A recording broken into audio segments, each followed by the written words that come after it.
nào, hôi xem nào.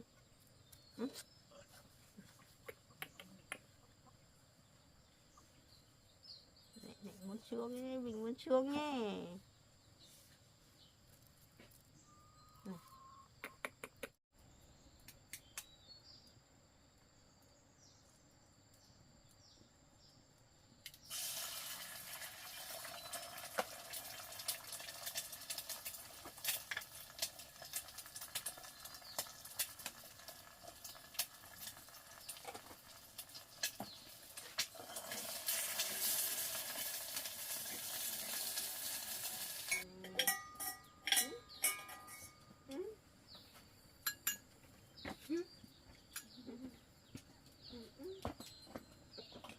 Đấy, bà cho mình ăn nhé.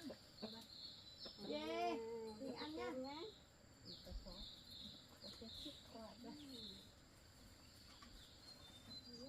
Đi nấu ăn sáng.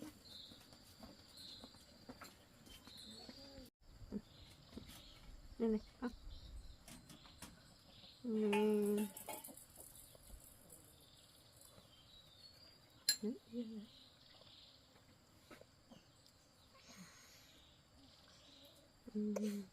Ngon không? Bình ngon không mẹ? Ngon, ăn.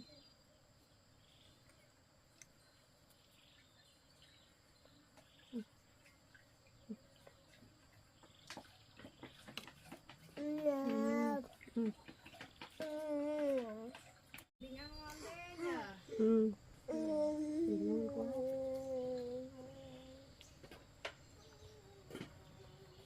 Ngon quá. Yeah, ăn đi.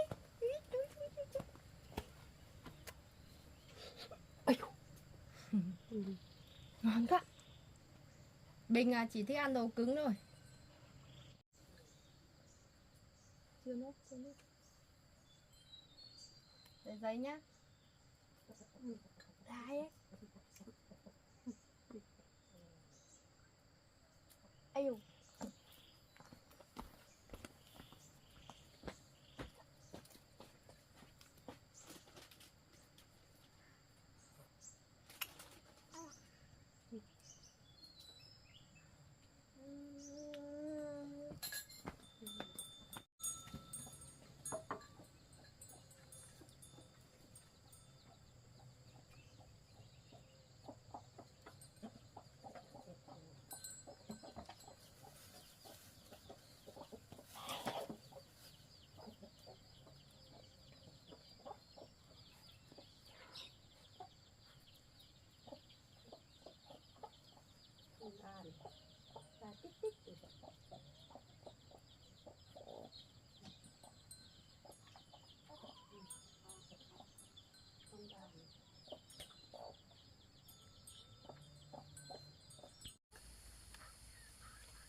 Bình ăn xong chưa?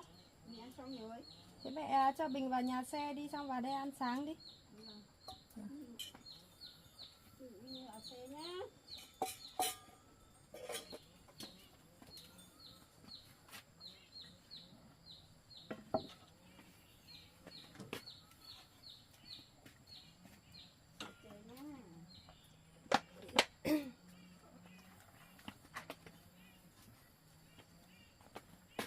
Sáng thôi.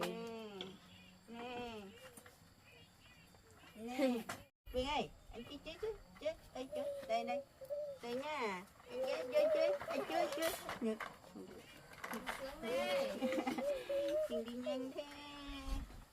Nha, đây. Mẹ xong vào ăn đi mẹ. Vâng. Nè. Bình chơi ở đây nhá. Mình chơi đây nhá. Sáng nhá. Mình phải tự đi nhá. Nè.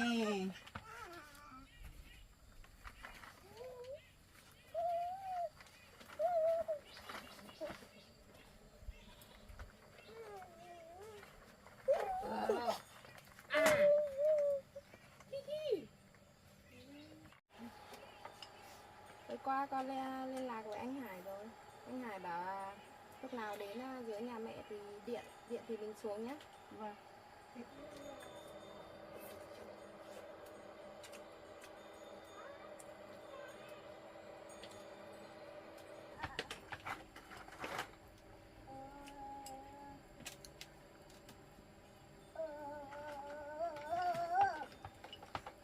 Bình sướng.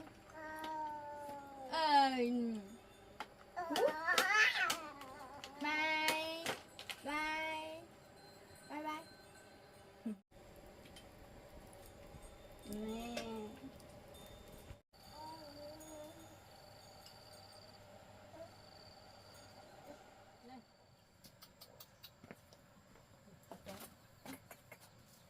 Cho chó đây.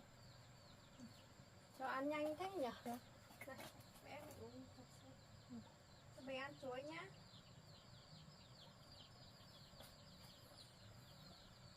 Đi ơi, chuối này.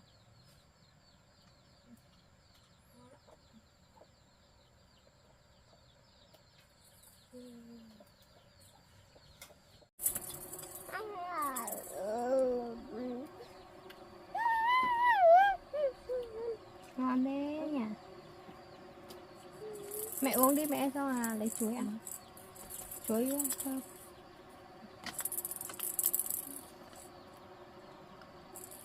Đây, cô bình.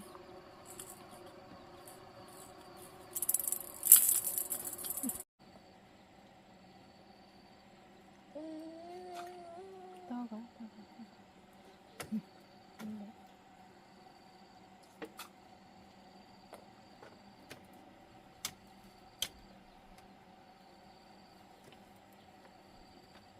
Để chơi cho bà nhá.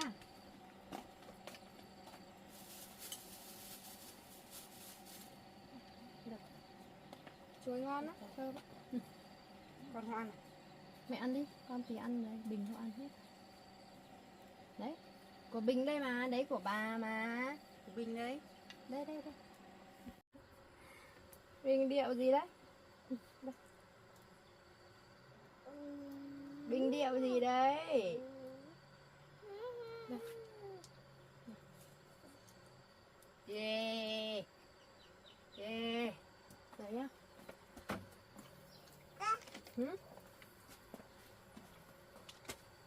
Bình không ăn à? Ăn thì thôi nhá. Mẹ ơi, cho Bình uống sữa cho mình đi nhỉ? Thôi Bình vừa ăn cơm no chứ không uống đâu con ạ. Lấy mang đấy xuống dưới đi. Vâng, thì mang đi tí nữa. Đấy thì cho uống. Vâng. Thế đi nhá. Vâng. Cứ xuống đấy đợi bao giờ anh Hải cứ xuống đấy đợi anh Hải cũng được. Ê, Bình đi nha.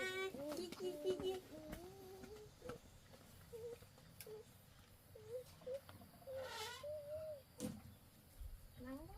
Để cứ cho Bình đi. Ôi, khó sửa.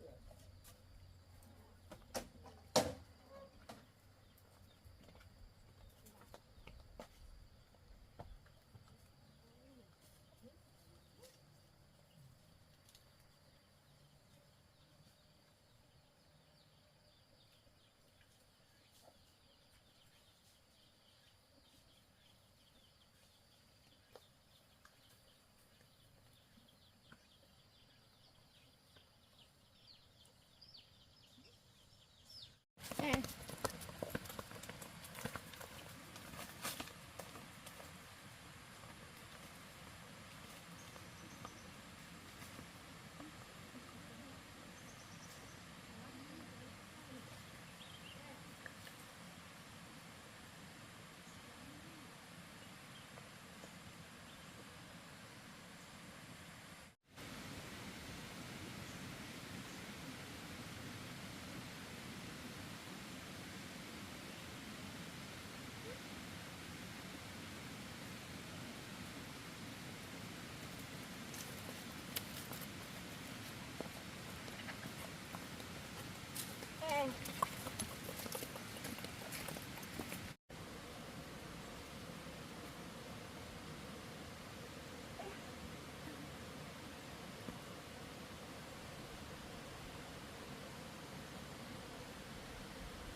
sắp đến rồi.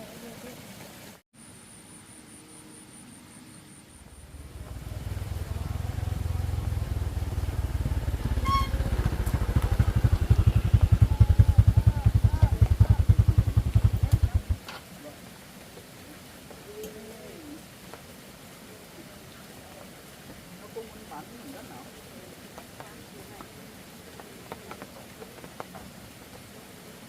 Cô định bán hết cái khu này luôn à?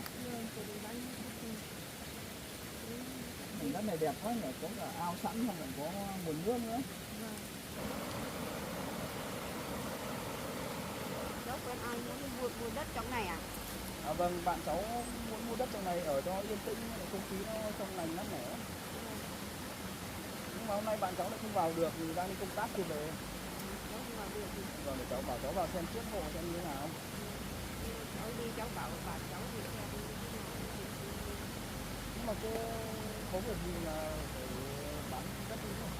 Cô mua vay tiền của người ta bây giờ nó tính lãi cao quá, mấy chục triệu, 25 triệu bây giờ cô không lại mấy cái nhà cô đi ra ngoài. Đấy là đợt trước cái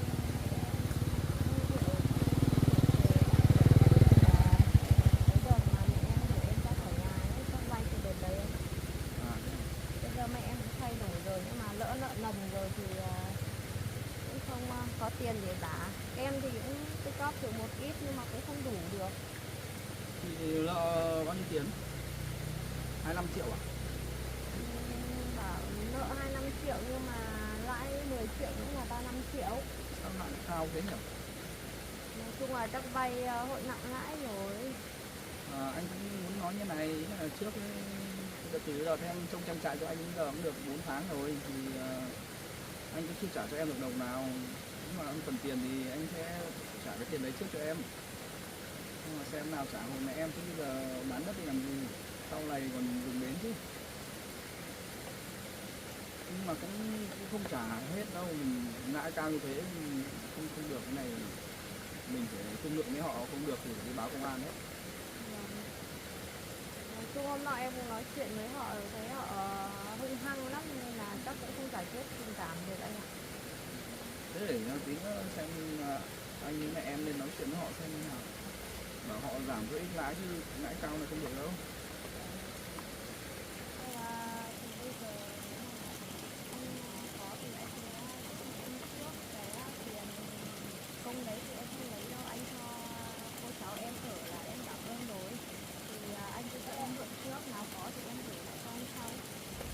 Không có vấn đề gì đâu, từ trước anh cũng bảo em rồi là em không hộ anh trong trại thì anh sẽ gửi tiền công cho em thôi. Thì thời gian này anh bận quá không nên không quan tâm đến cái trang trại nữa. Thôi trước mắt thì tiền đấy thì mình tính sau mình sẽ giải quyết vấn đề chứ, để lấy này cái nhà trước đã. Mẹ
không chuyện hay thì được. Thôi.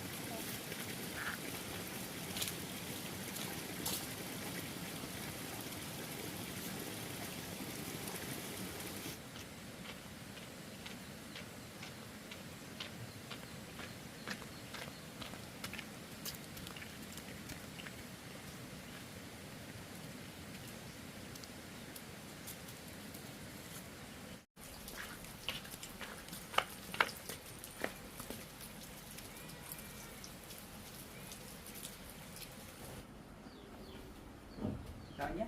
Vâng, Em muốn hỏi anh một chút việc có được không ạ? được, hỏi gì thì hỏi thôi. Cô ngồi luôn.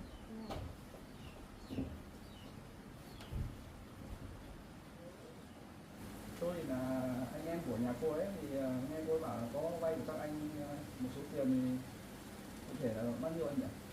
Vâng, chính thức vay là vay 25 triệu. Đấy, bây giờ ấy, giá cả gốc cả lãi thì cộng vào thì là 35 triệu. Cô ấy vay lâu chưa ạ? Vay cũng khá lâu rồi. Lãi suất thì thế là cao quá đấy. Không cao được, thời gian nó cũng dài rồi, không cao đâu, như thế là hợp lý, là ít đấy. Các anh là người ở đâu nhỉ? Tôi là người bản địa phương đây. Thế các anh thuộc doanh nghiệp cho vay nào nhỉ? Chúng tôi chả có doanh nghiệp nào hết. Đấy, chúng tôi là thích thì tôi cho vay thôi. Thế các anh có giấy phép cho vay không?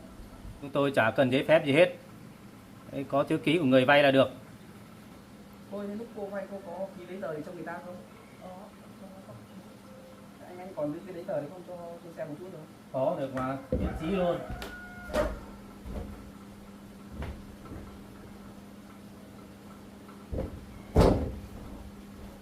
Đây, giấy tờ đây. Đọc xem đây.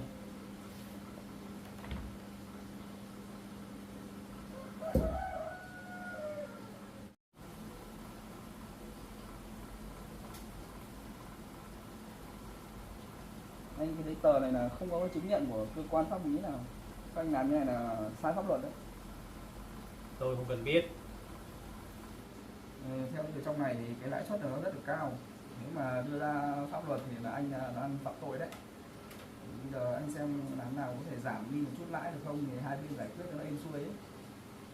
Cái này tôi không biết đâu, tóm lại tôi cũng đi làm thuê thôi. Cái này có gì anh về anh chuyển lời với ông chủ là giảm ít lãi, vì xem hoàn cảnh của cô đấy là cũng khó khăn. Ra ở một mình như này thì cũng không làm cái gì ra tiền, cũng già cả rồi. Để xem về anh nói lại xem có giảm được không thì em sẽ thanh toán cho anh. Tóm lại là tôi không cần lấy tiền nữa. Anh làm thế nào làm thì tôi về tôi lấy nhà thôi.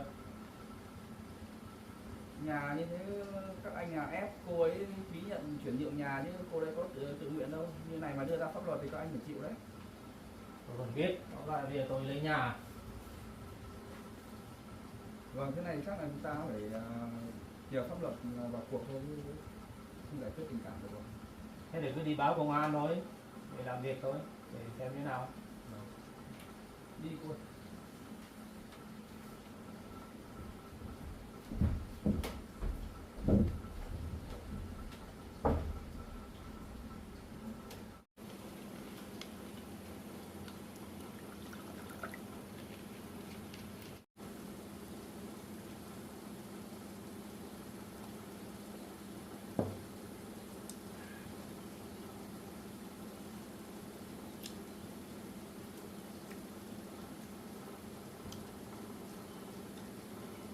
Mẹ thằng danh con này về đòi làm cái gì? Tao đang uống rượu.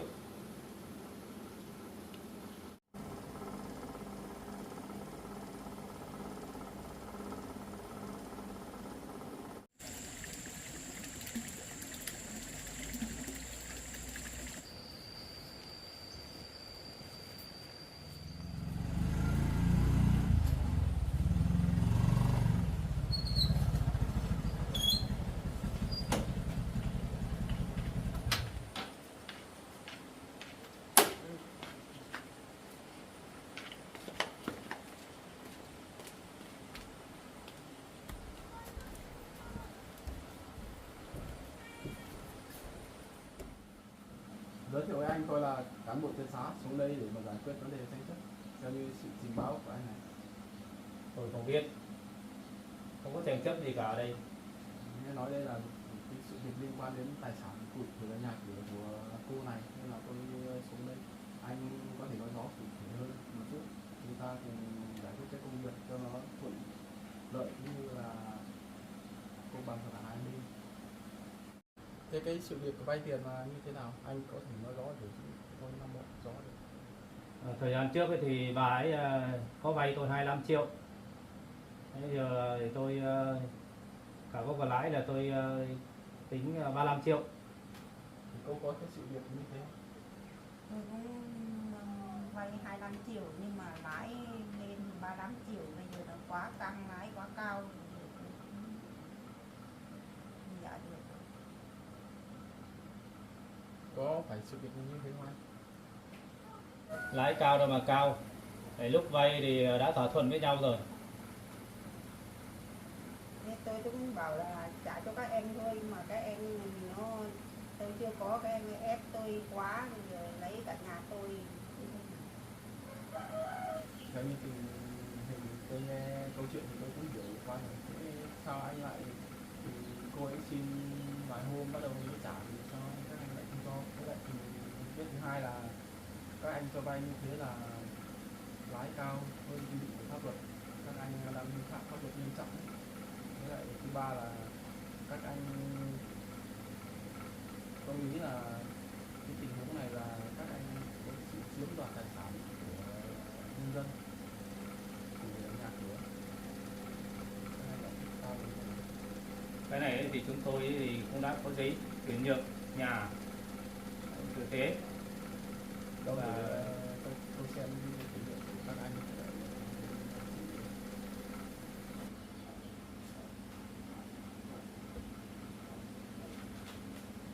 đây, xem đây, giấy tờ đây.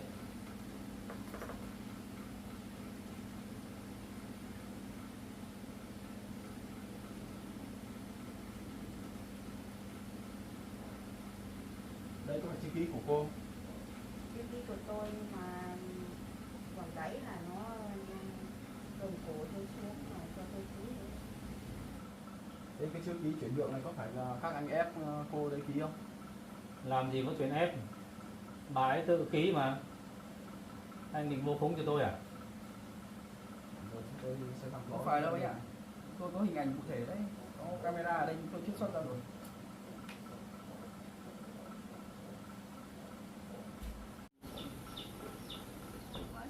Bút ký. Tôi xin các anh thôi. Ký cho đây. Tôi xin các anh thôi. Ký đi. Rồi. đây hình ảnh với bằng chứng rõ ràng đây, các anh còn chối à? Có hành vi ép bức. Ở đây sẽ là bằng chứng cơ sở để chúng tôi làm việc.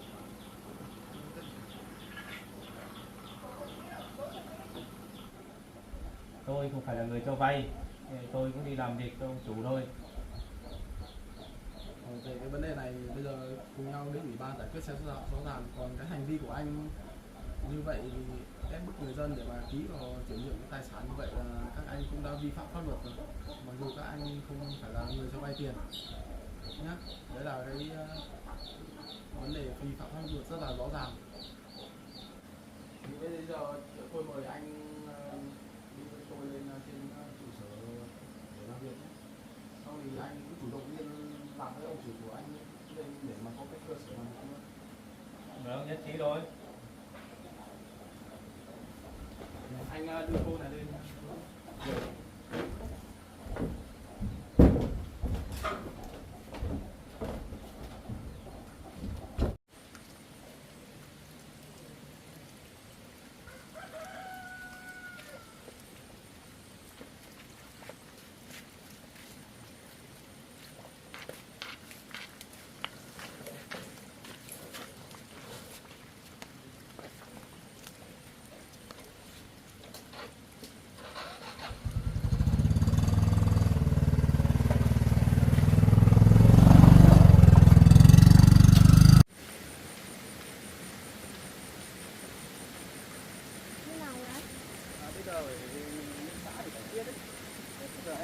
trình bên nhà nhé. Bây giờ anh và mẹ ra đấy xong là giải quyết được xong. Cái gì anh điện máy cho mình nhé. Để đừng bye bye, đừng bye bye bà đi. Bye nha. Đi thôi.